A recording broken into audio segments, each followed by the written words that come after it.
अस्सलाम वालेकुम जी। मैग्नीशियम एक ऐसा मिनरल है जो कि आपकी बॉडी के अंदर पूरा होना इंतहाई ज़रूरी है।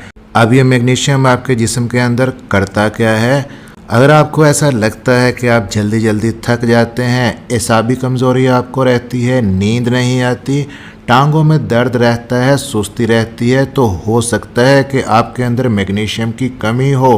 ब्लड प्रेशर को भी रेगुलेट करता है, दिल के लिए भी मुफीद है, हड्डियों को ताकत देता है, मर्दाना सुस्ती और कमज़ोरी को दूर करता है और नर्व्स के लिए बेहतरीन टॉनिक है ये मैग्नीशियम। साथ ही साथ आप जब 50 से ऊपर के होते हैं तो आपकी बॉडी के अंदर विटामिन डी की कमी होती जाती है, जिससे आपकी हड्डियां और जोड़ और पट्टे कमज़ोर होना शुरू हो जाते हैं। अब ये जो विटामिन डी इसके सप्लीमेंट आप ले भी रहे होते हैं फिर भी कमी पूरी नहीं होती। क्यों? क्योंकि विटामिन डी की प्रॉपर एक्टिवेशन के लिए भी मैग्नीशियम और विटामिन के ज़रूरी हैं। अब अगर आप मैग्नीशियम के सप्लीमेंट्स लेना चाहें तो इसका जो बेस्ट सप्लीमेंट है वो मैग्नीशियम ग्लाइसिनेट है। लेकिन ये जो मैग्नीशियम ग्लाइसिनेट है मार्केट से आप लें, पहले तो पाकिस्तान में अवेलेबल नहीं, इम्पोर्टेड आपको लेना पड़ता है, कम से कम 30 से 40 हज़ार का है। लेकिन आपके इर्द गिर्द बहुत सारी सस्ती सस्ती और अच्छी चीज़ों के अंदर मैग्नीशियम काफ़ी मिकदार के अंदर मौजूद है।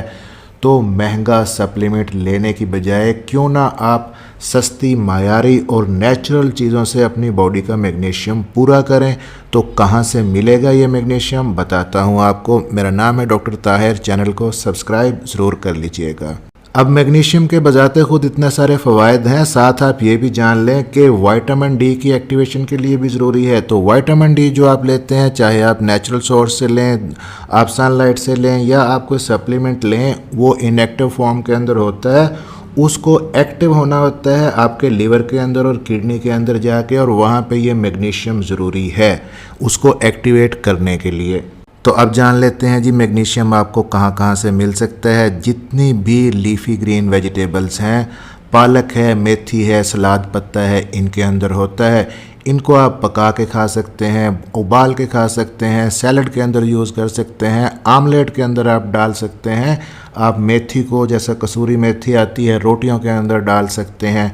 अब जो दूसरा अच्छा सोर्स है मैग्नीशियम का वो है एवोकाडो और ब्रोकली, और ये दोनों चीज़ें पाकिस्तान के अंदर अवेलेबल नहीं होती हैं आसानी से।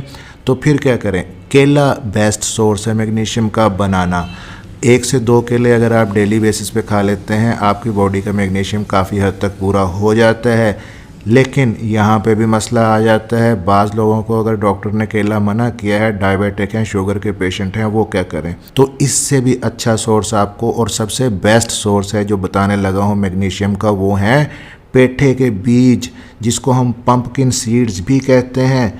बहुत ही हेल्दी चीज़ हैं। अगर आप पंपकिन सीड्स, पेठे के बीज, इनको ड्राई रोस्ट करके रख लें शीशे के जार के अंदर, 8 से 10 सीड्स आप डेली बेसिस पे चबा के खा सकते हैं, या आप उनका पाउडर बना के रख लें और आधी चम्मच डेली आप 1 गिलास गर्म दूध के अंदर हल करके पी सकते हैं। बेस्ट सोर्स है मैग्नीशियम का और जिंक का भी। और मैग्नीशियम ग्लाइसिनेट आपको मिलता है इससे। इसके अलावा जी चिया सीड्स के अंदर मैग्नीशियम होता है। आप जो रिफाइंड आटा खाते हैं वो खाना छोड़ दें, उसकी बजाय आप चक्की का पिसा हुआ आटा लें और मल्टीग्रेन आटे की रोटी खाएं, उससे भी काफ़ी हद तक मैग्नीशियम मिलता है। फिर मैग्नीशियम और विटामिन के का अच्छा सोर्स है कलेजी, गोश्त, अंडे की जर्दी, इनसे भी आपको मैग्नीशियम मिलता है। अब ये सारी चीज़ें अपनी डाइट के अंदर आप शामिल करके मैग्नीशियम की कमी को पूरा करके इसकी अलामात को आप दूर कर सकते हैं। साथ ही साथ आपको मैग्नीशियम के फ़वाइद तो मिलेंगे ही, विटामिन डी की कमी के जो नुकसानात हैं उनसे भी आप बच सकेंगे। तो जो लोग खाने के अंदर मुसलसल एक ही चीज़ खाते हैं, वो कोशिश करें कि बैलेंस्ड डाइट यूज़ करें। तो इन सारी चीज़ों को अपनी डाइट के अंदर गाहे बगाहे आप शामिल कर सकते हैं। एक ही चीज़ मुसलसल ना खाएं, बैलेंस डाइट लें और सेहतमंद रहें। मिलते हैं इसी तरह की अगली किसी इन्फॉर्मेटिव वीडियो के अंदर। अपना ख्याल रखिएगा और दुआओं में याद रखिएगा।